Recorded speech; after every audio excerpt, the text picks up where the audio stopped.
There's no food that's good for everybody, but there are foods that are bad for everybody. You know, there are tens of thousands of chemicals in the environment that have never been tasted for safety. Matter of fact, we're the test. Today, we're joined by guest expert H.I.D.E.E.N. H.I.D.E.E.N is a board-certified holistic health practitioner and a certified nutrition therapist. And notably, he's the founder of the Functional Diagnostic Nutrition and the H.I.D.E.E.N certification course.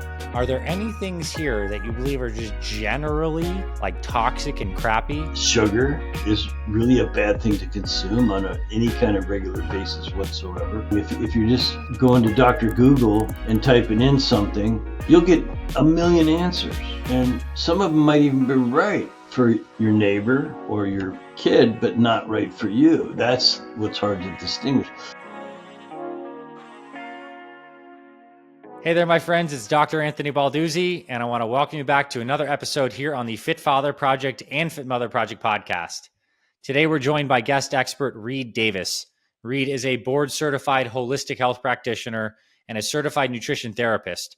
And notably, he's the founder of the Functional Diagnostic Nutrition and the H.I.D.E.E.N certification course, which is more or less some advanced training to help health practitioners figure out the root cause of chronic illness. We're talking about things that people feel like they can't solve: chronic inflammation, mystery illnesses, not feeling well, can't move the needle. Well, H.I.D.E.E.N has kind of dedicated his life to help to bridge the gap, and he's empowered over 4,000 graduates in over 50 countries who are now experts in functional lab testing and holistic lifestyle medicine. Personally, H.I.D.E.E.N has served as a health director at a wellness center in Southern California for over 10 years with over 10,000 clients, and he's one of the most experienced clinicians in the field of functional lab testing. So in today's conversation, we're going to go deep with H.I.D.E.E.N about GI health, food sensitivities, the gut-brain connection, but also open you up to this world of functional lab testing, which is different than just regular blood work and stuff like that you might get from a doctor.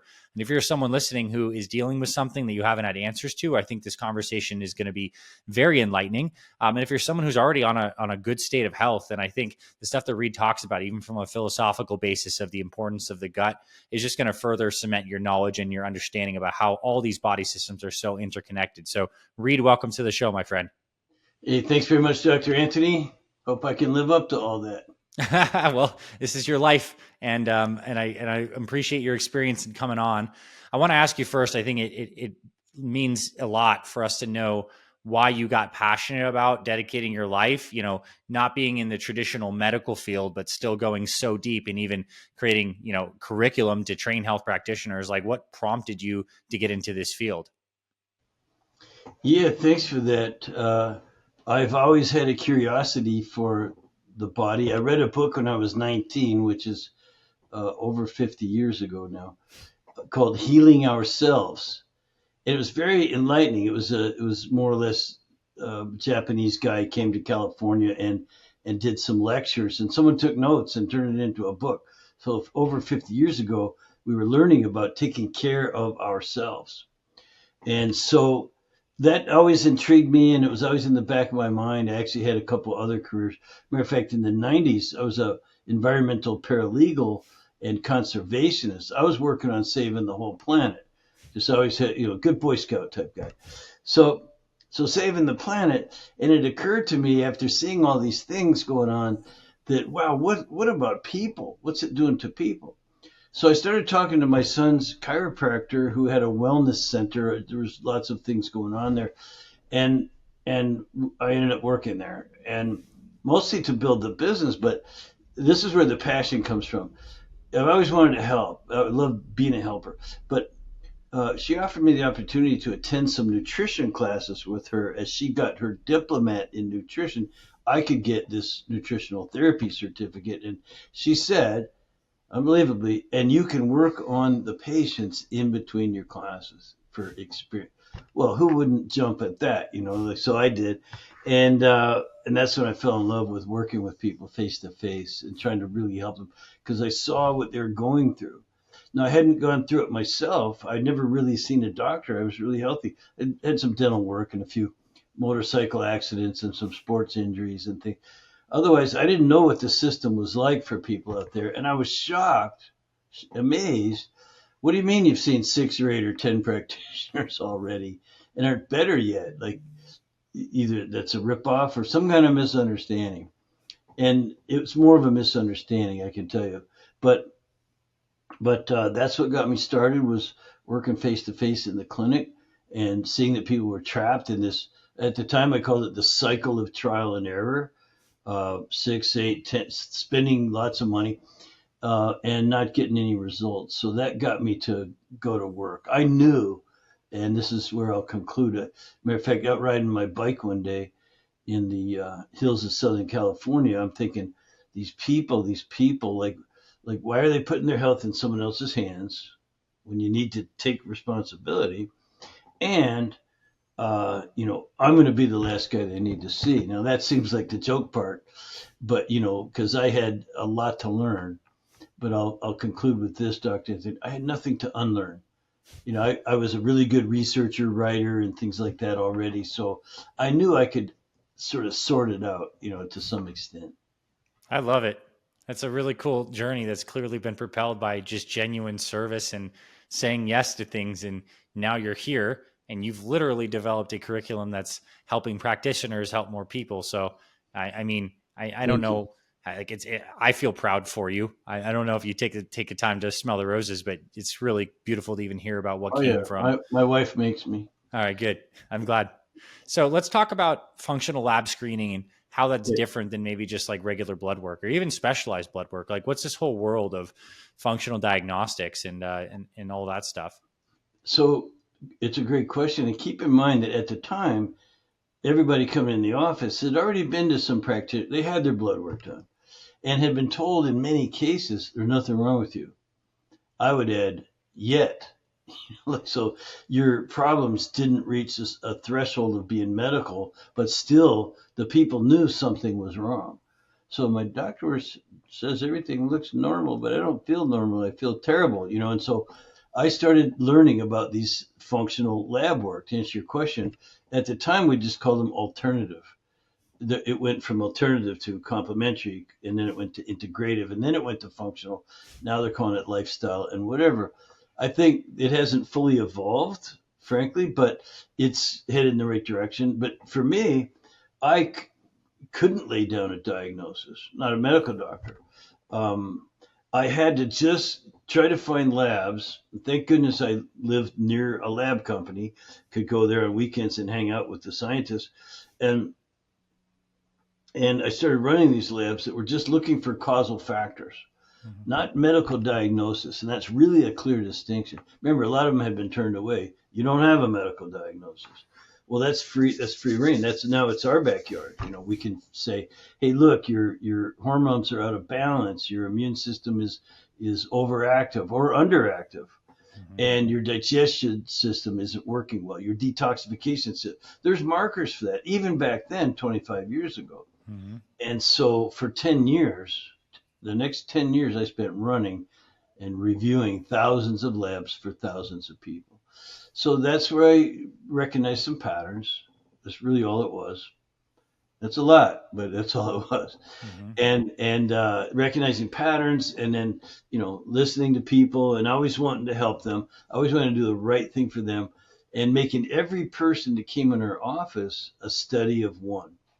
So no cohorts, no generalizations, just you, Mrs. Smith or Mr. Jones, or this is what's going on with you. And that had great success. That system started to outperform anything else they'd ever tried before. So it was a study of one mentality. And thank goodness for the lab work. Really smart scientists and lab rats, and they weren't interested in medical diagnoses either. They also weren't doctors, so they had no interest in that. Just, here's a marker, it tells us what's really going on here. And then I also had to develop, I'll just finish with, what should they go do? Here's what's wrong. Well, how do I fix it? Okay. Well, it's what you do at home that matters. It's not coming in the office for your chiro or acupuncture or massage and nutrition even. It's what you do at home that matters. So I developed a home, something that people can follow.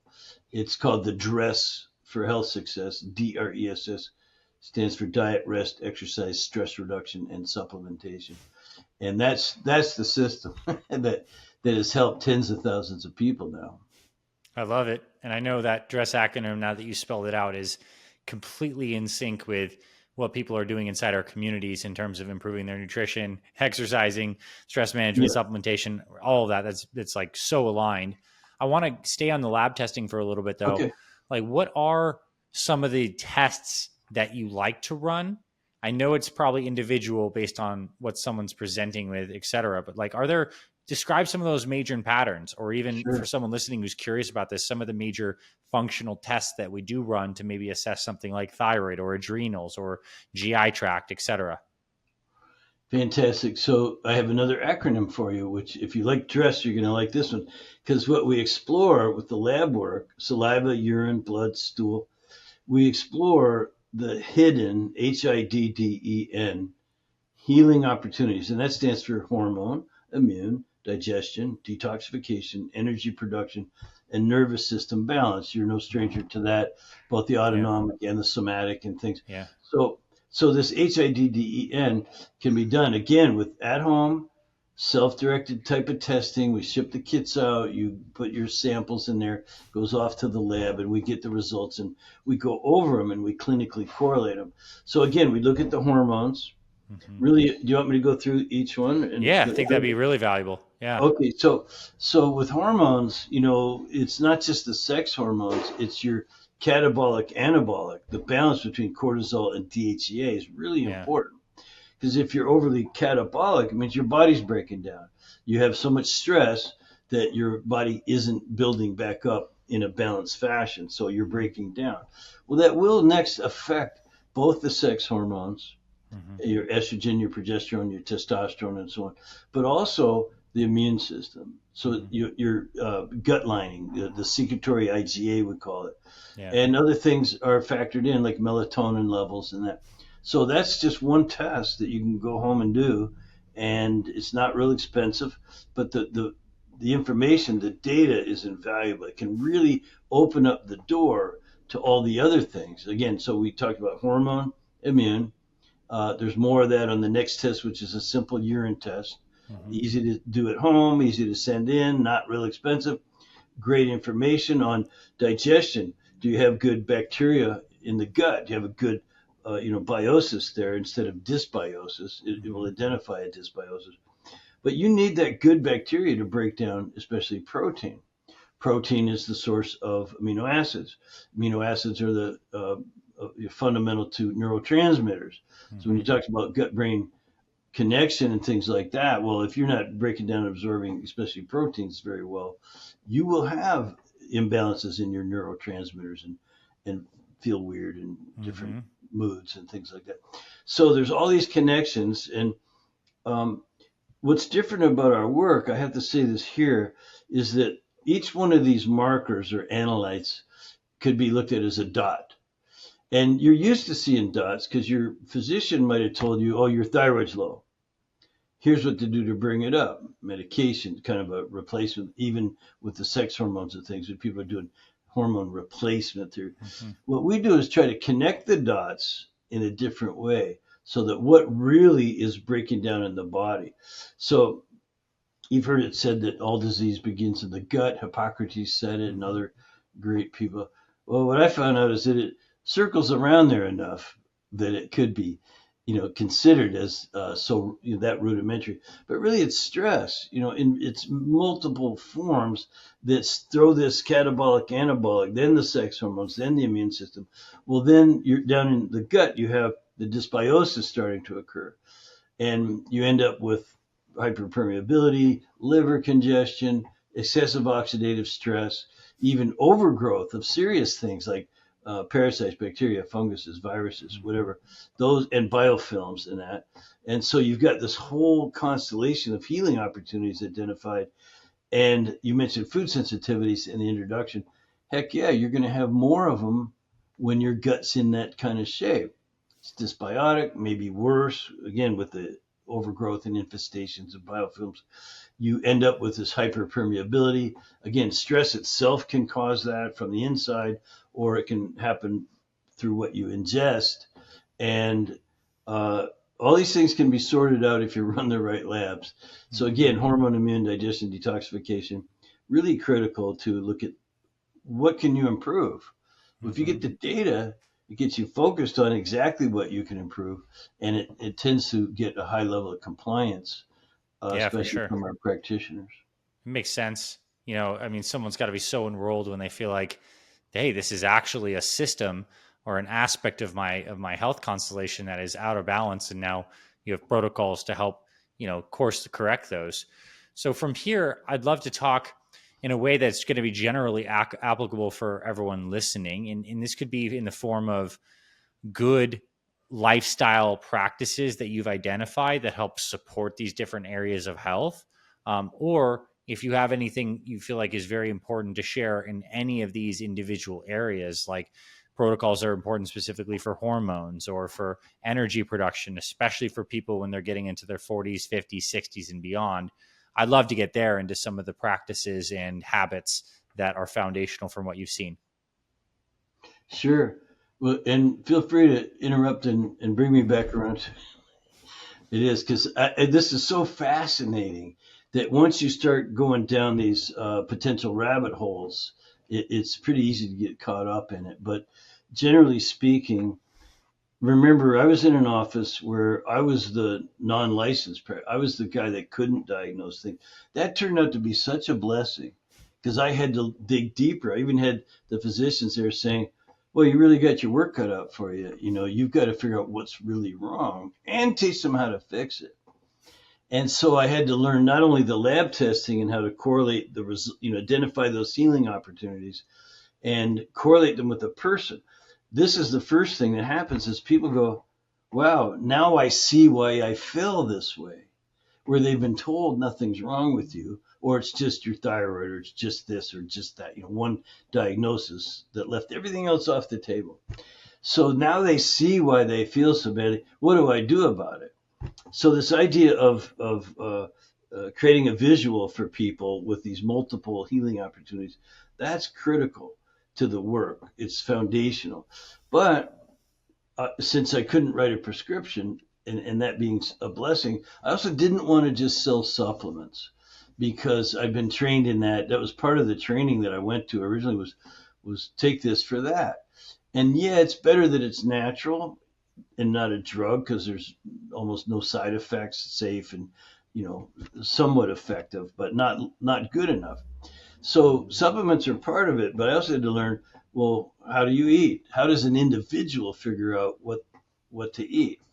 The percentages of protein, fat, and carb, that ratio is critical, and it varies from person to person in very, very interesting ways, depending on the person. So you have to understand the other things we look at, oxidative rate and autonomic dominance and things like that. But so diet became critical. And at the time, for instance, I read Atkins and I thought, oh, that sounds, Atkins worked perfectly for me around 2000. Well, heck, I tell someone to use Atkins and they go, oh, I love that too. Yeah, we're all buddies. Tell someone else, no effect. Didn't help them one bit. Tell someone else and they go, ugh, I got worse on that diet. So it's not the food, it's who's eating it that matters. And that's a critical concept of our work. So diet has to be individualized. And then, of course, you got to go to bed on time. There's rest. And I've learned to rest. I get up very early. I go to bed early. I get up very early. I get a lot of work done before a lot of people are out of bed. And I'm always done by usually 1:00. I get the whole rest of the day to have fun and stuff, ride my bike and work in my garden. I love to landscape and things. I have a lot of property and stuff. So I like doing other stuff besides work. So I get up really early, get it done. But there's other forms of rest. So diet, remember it's D.R.E.S.S, D-R-E.S.S. So diet, critical, individualized, rest, individualized. Other people are later sleepers. Me, I could take a 5-minute nap in the afternoon and be as fresh as first thing in the morning. It's amazing. You need to rest your body and your emotions, even your mental, emotional, and psychospiritual, and all kinds of rest. Diet, rest. The E is exercise, of course. I don't think we need to talk a lot about that on a fit podcast, but you get it. Sitting's the new smoking. But it's the same program for a 22-year-old is not the same as for me. I'm 70, so I'm not doing those kind of workouts anymore, Mm-hmm. close as I can get. But I had we back in the day at the office, there was a trainer down the street at a women's gym who kept hurting people and sending them to us. And we appreciated the business, and it was kind of getting her off the hook. But why was she hurting so many people? She had a one size fits all exercise program, and that's wrong. So diet, rest, exercise, each one to the individual. And then the two S's in D.R.E.S.S are stress reduction and supplementation. Mm-hmm. Now, again, supplementation is important, but it's supposed to support or stimulate or even self-treatment, or just the purest form of supplementation is just to substitute for what's missing from food.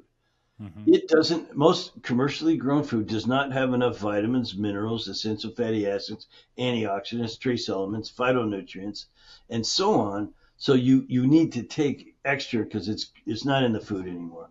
It's been sort of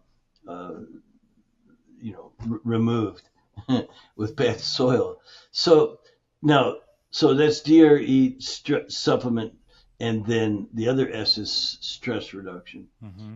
And we could spend a whole chapter on that one, man. It's just, that stress it really is the root of all evil. It's also, there is hormesis and there's good stress, eustress, we call it.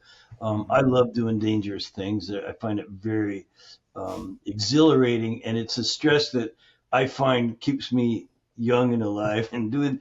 But there's a bad stress, and that's the kind that you might not even know is occurring. Mm-hmm. Like, if your boss is a jerk and if your spouse is misbehaving or something, you have to have a little conversation. Money's always thing, kids, whatever. So that's the mental emotional. It's big, and so is the trauma. You well know that if you had a car accident 5 years ago and didn't fix it, you could be in trouble today. The Yeah. aches, the pains, they affect sleep and hormone and everything too. So stress reduction is huge. And the area that I learned to really, I don't like the word specialize, but focus on, because I could do something about it, was the hidden internal stressors. Like you mentioned, food sensitivities. That's a big stressor. And oh, Mm-hmm. by the way, everyone has them. And another thing is you can kill two, remember it's D.R.E.S.S. So with one test, you can remove a lot of stress on your body, but you also perfect your diet by Mm-hmm. getting rid of the food. So it's a two for one, double the bang for the buck on that test. The same thing kind of with the parasite, bacteria, fungus, the microbiome testing, which we know that has to be in balance. So these are tremendous stressors. There's other toxins and things we can measure, or we can measure the result of those toxins, like when we do the liver function test. We're not looking for hepatitis, that's medical. We're looking just for congestion. Like, you don't even know you have it. And by the way, a study just came out recently, this year anyway, from a guy at the University of California, San Diego. The stress that you had may not even exist anymore. It's gone. But the downward spiral that it kicked off metabolically is still working against you. So that's why I don't look for the quote unquote root cause anymore. I've kind of given up on that, Dr. Anthony, because there's never one. There's always multiple root causes. And you don't hear people talking much about the interaction between them. Mm-hmm. So you have all these causal factors. They're affecting each other in ways that you can't singly measure in many cases. And I'm a guy who teaches lab work. I know a little bit about it.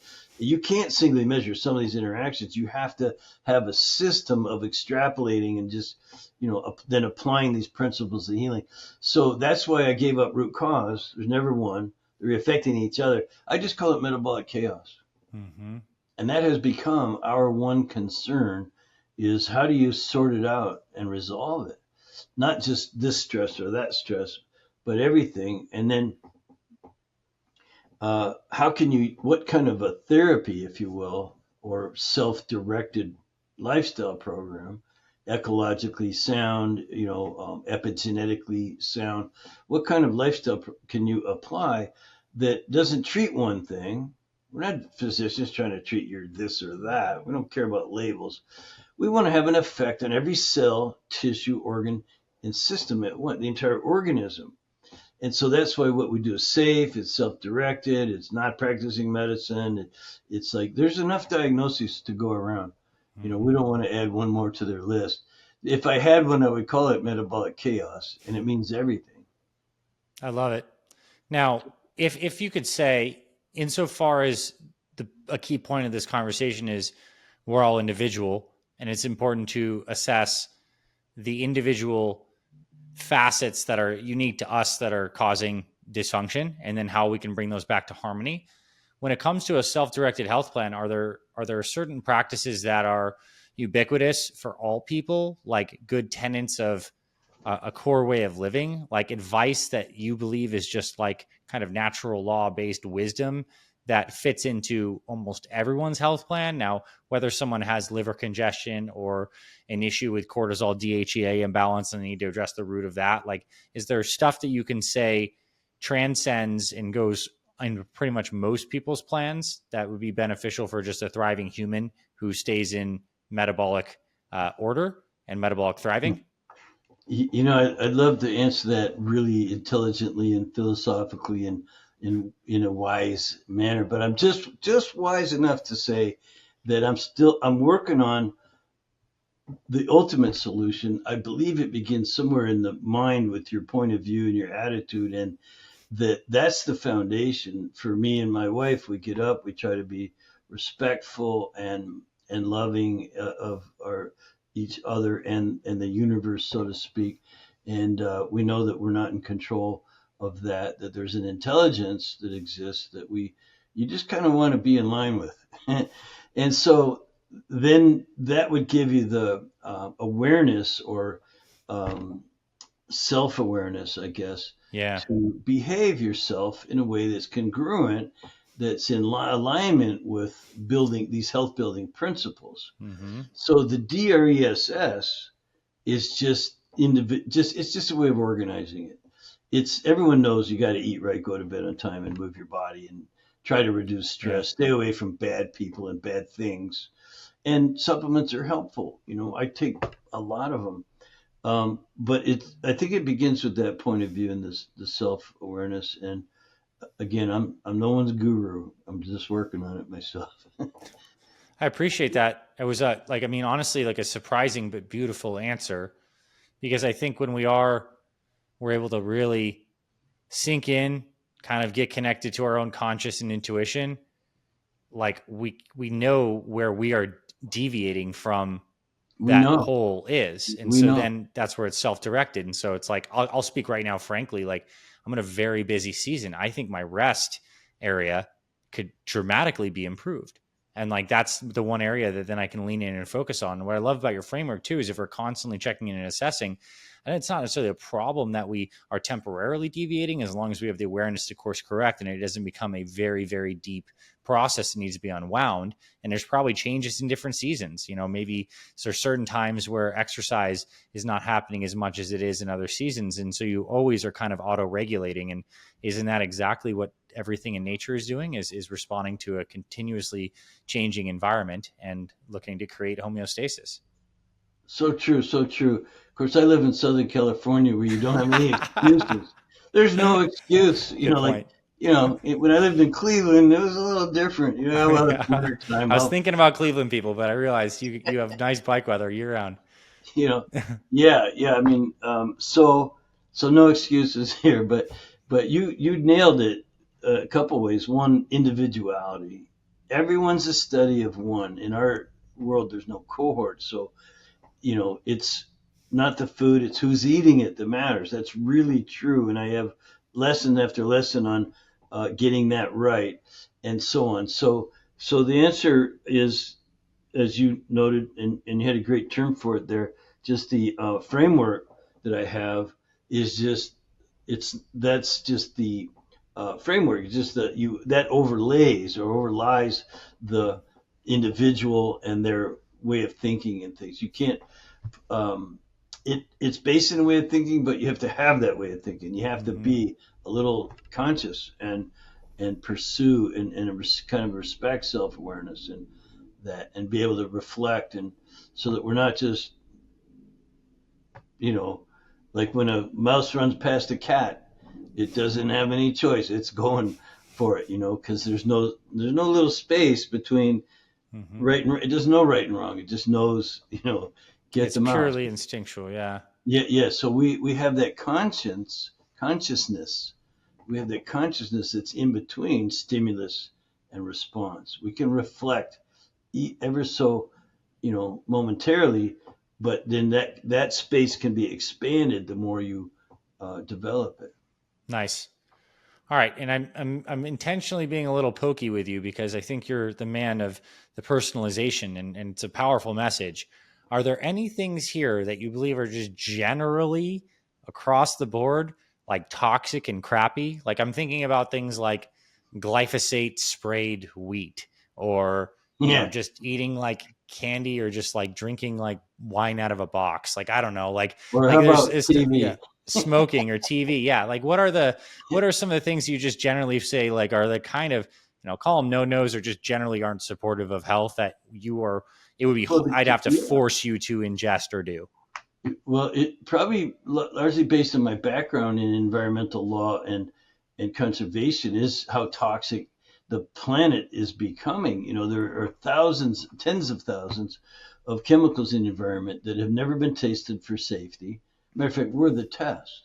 And what you see is all this cancer and all these, metabolically unfit, unsound things, and it's just horrendous. So, but I want to address it from a slightly different angle. There's no food that's good for everybody, but there are foods that are bad for everybody. Like if you take sugar, white sugar, and I'm not saying don't ever have anything sweet or there's different things going on, but generally sugar is really a bad thing to consume on any kind of regular basis whatsoever. There are bad fats. There's all these processed oils. I have an app. This is a tip for your listeners Mm-hmm. that I love. It's called the Seed Oil Scout, SOS. And you can go download it for free. There's a paid version, but Seed Oil Scout. So you can pick and choose your restaurants based on what kind of oils they use. And one of the measurements we use is the omega-6 to 3 ratio, which needs Mm-hmm. to be under 4 to 1. We're walking around here in this country with ratios of 20 to 1, 25 to 1, 30 to 1, which is why we have so much heart disease and high blood pressure and all kinds of atherosclerosis, arterial sclerosis, and so on and so on and so on, inflammatory processes. And so there's a lot of things that are in that category: toxins, toxic environment, toxic. There's even toxic people. Mm-hmm. So if without a framework, as you called it, I think it's really hard to get along. If you're just going to Dr. Google and typing in something, you'll get a million answers, and some of them might even be right for your neighbor or your kid, but not right for you. That's what's hard to distinguish. So that's why our company T-shirts say "Test, don't guess." you know, like I didn't wear one today, but and that's a common phraseology. It's not unique to our business or my course that I teach or any of that Mm-hmm. stuff. But yeah, so we look for the hard data.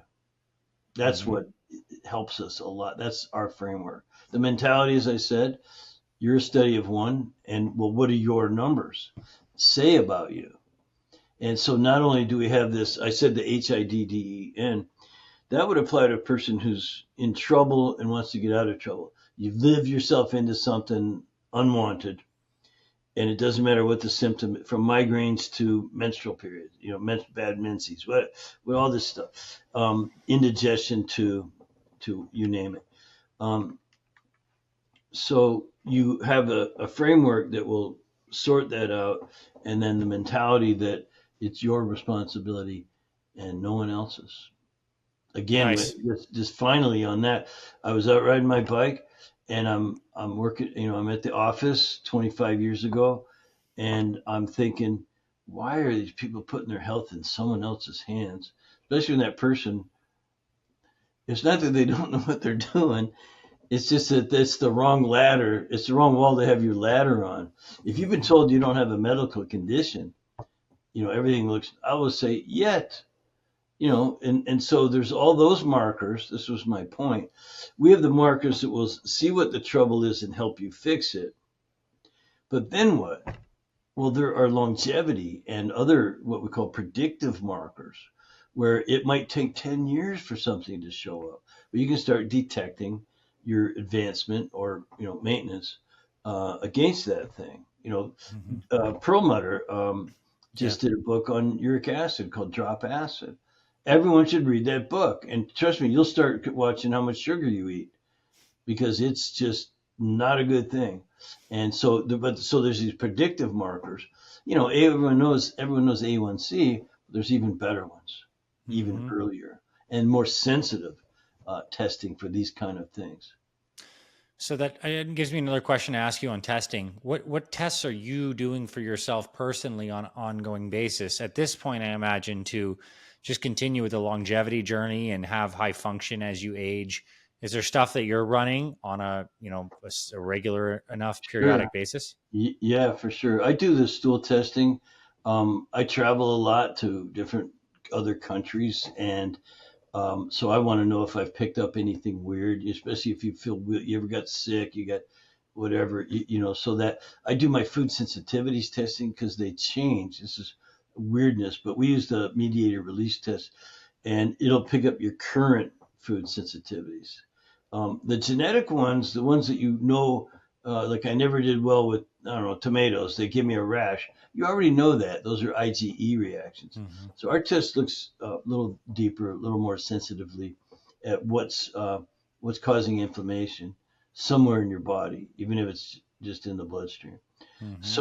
So there's tests like that I like to run. My wife and I have a lot of fun with it, and you can even get kind of who can improve the most. Just there's lots of things. Are you really taking those supplements? Because we'll know because you're spending a lot of money on them. So why not test to see if they're having the effect that you want? So there's lots of things to play like that. But I also have to say I'm spoiled because every lab company wants me to be using their labs in my training. So I got kits behind this screen is a stack of them that I haven't done yet because it's just I got my tests I like. I'm very happy. I'm pretty fit, enjoying good life. So I'll do them for the as a because I said I would and check it out. And you know what? Every now and then I come across a better test. Nice. That's it's a cool position that you're in to be able to be exposed to all that and to test and to know what you like and works for you. Are there any personal longevity practices that you really believe in? Are you into extended fasting, strength training, sauna, cold plunge, different kinds of light, Oh specific man, I'm not supplements? sure. I don't love the cold plunge. So no cold plunge. Noted on that. I don't love it. I mean, I have a pool and it's cold right now. If I don't heat it, even in Southern California, it gets cold at night now. It's kind of wintertime. So, but yeah, I love the sauna. I love I have one right behind the screen again. I've got the near infrared one. Hmm. It's really cool and it doesn't take long to just really turn on the sweat. And you're detoxifying when you do that, but you're also treating your insides, all the cells and tissues, organs and things with that near infrared. And almost like, see, it doesn't warm up the room like a regular sauna. You don't Hmm. walk into a 180-degree room, everyone will sweat. This warms you and it goes Hmm. through you in a sense. So it's a different technology. There's people who can explain it better than me, but that sort of a thing. We both take supplements every day and we kind of time them.